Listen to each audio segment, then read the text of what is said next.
कोलकाता के medical college में trainee doctor हैवानियत का शिकार होती है। उसकी बेरहमी से हत्या हो जाती है तो कलेजा कांप जाता है।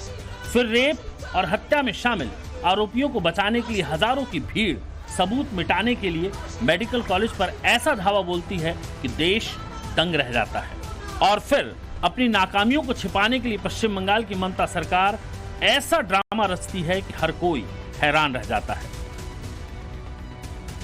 पहली बार ही देखा लोगों ने कि किसी मुख्यमंत्री ने खुद को बचाने के लिए इतना बड़ा ड्रामा रचा। खुद ही सीएम है ममता बनर्जी, खुद की सरकार है, उनके ही इशारों पर चलने वाला प्रशासन है, इन्हीं की पुलिस है, तो विरोध किसके खिलाफ कर रही थी ममता बनर्जी? ये सवाल हर किसी ने पूछा। मुझे तो आश्चर्य होता है, ये मुख्यमंत्री कहां उतरी? बंगाल में लॉ एंड ऑर्डर खराब है, वो हेल्थ मिनिस्टर हैं, वो लॉ एंड ऑर्डर के मालिक हैं, उनकी सरकार है, किसके खिलाफ? अगर ये नौटंकी है, अगर नहीं संभल रही है तो इस्तीफा दे देनी चाहिए। गुंडे इनके, सरकार इनकी, नौटंकी इनका। रोड पर किसको दिखा रही हैं? देश का दुर्भाग्य है, अगर ममता बनर्जी अगली बार इनकी सरकार नहीं हटी तो बंगाल के अंदर दूसरा बांग्लादेश होगा। लेकिन कहीं अपने ही कदमों से ममता बनर्जी फंस न जाएं, खुद को बचाने में खुद न फंस जाए सरकार, क्योंकि एक एक कर साजिशों की परतें उतरने लगी हैं। जैसे जैसे सीबीआई की जांच का दायरा बढ़ रहा है, पश्चिम बंगाल की सीएम ममता बनर्जी का टेंशन बढ़ रहा है। महिला डॉक्टर की रेप और हत्या के बाद सबूत मिटाने के लिए 14 तारीख की रात को मेडिकल कॉलेज पर जिस भीड़ ने सबूत मिटाने के इरादे से हमला किया और तोड़फोड़ की, उस भीड़ से पुलिस ने 76 लोगों की तस्वीरें जारी की थी, जिसमें 30 लोगों को गिरफ्तार किया गया। कुछ मीडिया रिपोर्ट्स के हवाले से खबर आ रही है कि इन 30 लोगों में ममता की पार्टी टीएमसी के कार्यकर्ता भी शामिल हैं और इन कार्यकर्ताओं में कई महिलाएं भी शामिल हैं। एक महिला मुख्यमंत्री के राज्य में एक बेटी के साथ इतनी बर्बरता होती है और उस बर्बरता में महिला मुख्यमंत्री के पार्टी के कार्यकर्ताओं के नाम जुड़ना क्या कम हैरानी की बात है। लेकिन अब इस पूरी घटिया साजिश में एक एक कनेक्शन से पर्दा उठने वाला है और इसीलिए ममता सरकार की मुश्किलें अब बढ़ने वाली हैं। जिन राक्षसों की हैवानियत का शिकार बनी कोलकाता की डॉक्टर बिटिया, उसका हर आरोपी अब सीबीआई की गिरफ्त में होगा। जितनी साजिशें हुई, जितने सबूत मिटाने के प्रयास हुए, जितने चेहरे छिपाने की जाने अनजाने कोशिशें हुई, वो सब कुछ एक झटके में सीबीआई बेनकाब करने वाली है। सीबीआई ने डॉक्टर बिटिया को इंसाफ दिलाने के लिए अपना ब्रह्मास्त्र चला दिया है। भीड़ में छिपा हर वो चेहरा सीबीआई खोज निकालने वाली है जो इस घिनौने और दिल दहला देने वाले बर्बर कांड में शामिल था, क्योंकि सीबीआई ने अपनी जांच में एक ऐसे अस्त्र को शामिल कर लिया है। 9 अगस्त की उस रात को उस मेडिकल कॉलेज के सेमिनार हॉल में उस डॉक्टर बिटिया के साथ में दरिंदगी की जितनी भी हदें पार की गईं और उन हदों को पार करने वाले वो लोग, चाहे वो पर्दे के पीछे हों या पर्दे के सामने हों, उन सबको बेनकाब करने के लिए अब सीबीआई करने जा रही है साइकोलॉजिकल पोस्टमार्टम। जी हां, साइकोलॉजिकल ऑटोप्सी वो हथियार है जिसके जरिए सीबीआई आरोपी के दिमाग से उन रहस्यों को भी उजागर कर देगी जो राज उसने अभी तक अपनी जुबान से नहीं खोले हैं। सीबीआई के साइकोलॉजिकल टेस्ट से खुलेगा सेमिनार हॉल के 35 मिनट का राज। आरोपी संजय राय उगलेगा साइकोलॉजिकल टेस्ट से वारदात का पूरा सच। 5 डॉक्टरों की सीबीआई की सीएफएसएल टीम इस टेस्ट को करने के लिए कोलकाता पहुंची है। वो आरोपी संजय राय से कुछ ऐसे सवाल करेगी जिसके बाद संजय राय वारदात के दिन का कोई भी राज अपने दिल में छिपा नहीं पाएगा।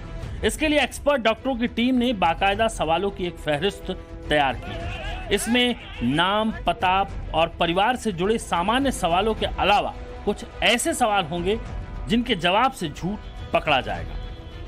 ब्रेन मैपिंग में पूछे जाने वाले सवालों में होंगे कि तुमने घटना के दिन क्या क्या किया, घटना से पहले तुम कहां कहां गए थे, किन किन लोगों से तुमने मुलाकात की थी, वारदात की रात क्या तुमने शराब पी थी, वारदात की रात अस्पताल में क्या किया, तुम सेमिनार हॉल क्यों गए थे, तुमने पीड़िता को कहां देखा था, क्या तुम्हारी पीड़िता से कोई बात हुई थी, हत्या करते वक्त तुम्हें डर नहीं लगा, वारदात के बाद तुम कहां गए थे, किस किस को फोन किया था, क्या किसी को वारदात के बारे में तुमने बताया था, तुम्हारे फोन से पूर्ण वीडियो मिले हैं, ये लत तुम्हें कब से है।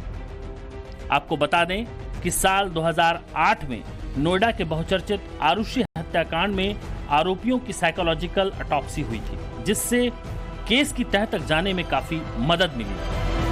साइकोलॉजिकल ऑटोप्सी का मुख्य उद्देश्य अपराधियों से सीधा सीधा सच उगलवाना नहीं होता, बल्कि ये समझना होता है कि पीड़ित की मानसिक स्थिति क्या थी।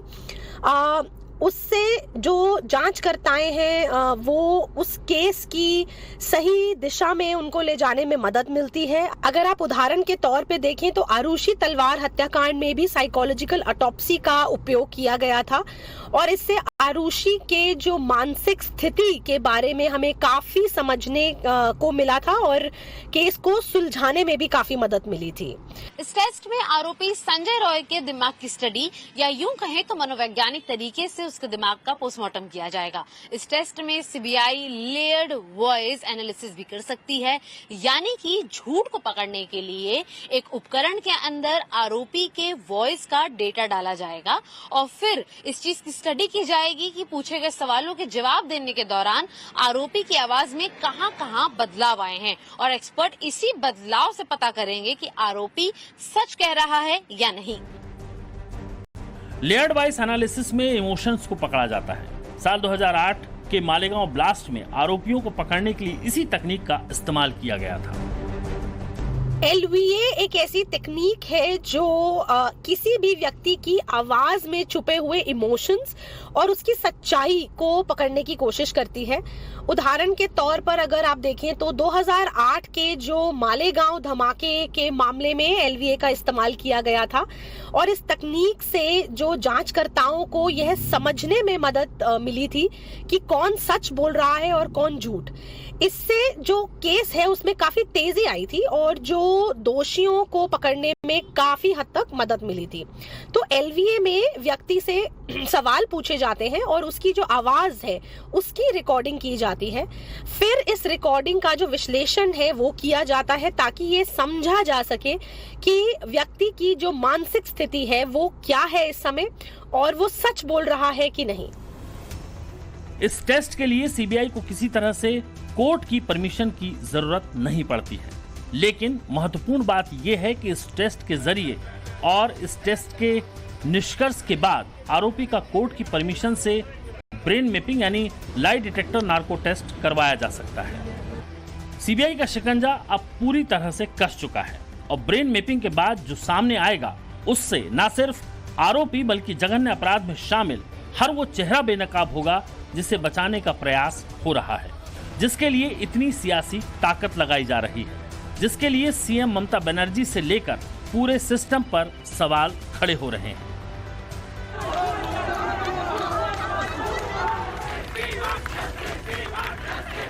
आंदोलन और प्रदर्शन के जरिए हर किसी ने इस जघन्य अपराध के खिलाफ आवाज उठाई। जो भी हाल फिलहाल में कलकत्ता में हमारी देश की बेटी के साथ जो हुआ वो बहुत गलत हुआ और उसको इंसाफ दिलाने के लिए मुझे लगता है हम सबको एकजुट होके सामने आना चाहिए और इसको कोई भी पॉलिटिकल मुद्दा नहीं बनाना चाहिए। मेरा सब उन अधिकारियों से उन सब लोगों से एक विनती है कि जल्द से जल्द इस बच्ची को इंसाफ मिले, क्योंकि उसने तो अपनी जान दे दी। हम नहीं चाहते हैं कि आने वाले समय में कोई भी ऐसा काम हो जिसके कारण हमारा सर जो है वो शर्म से झुक जाए। देखिए, मैं इस बारे में ज्यादा नहीं बोलना चाहूंगा। घटना अगर बढ़िया घटना घटता है तो सबको अच्छा लगता है, और कोई ऐसा घटना घटता है जिससे सबको तकलीफ हो, तो इस तरह की घटना नहीं होनी चाहिए। कोलकाता में जो भी कुछ हो रहा है वो नहीं होना चाहिए इस तरह से।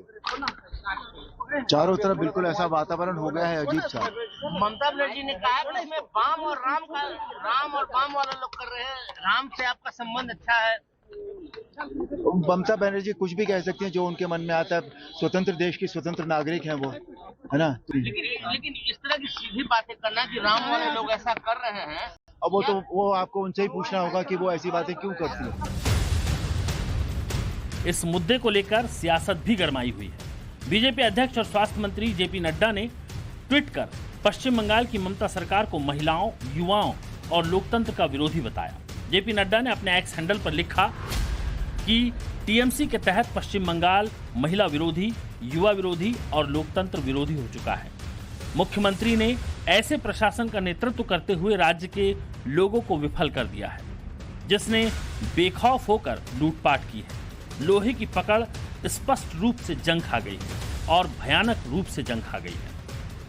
वहीं उत्तर प्रदेश में समाजवादी पार्टी के नेता अखिलेश यादव बीजेपी पर आरोप लगा रहे हैं कि वो इस मामले में सियासत कर रही है, तो वहीं उत्तर प्रदेश के मुख्यमंत्री योगी आदित्यनाथ जबरदस्त पलटवार कर रहे हैं। ममता बनर्जी जी खुद महिला हैं और एक महिला का दुख दर्द वो समझती हैं।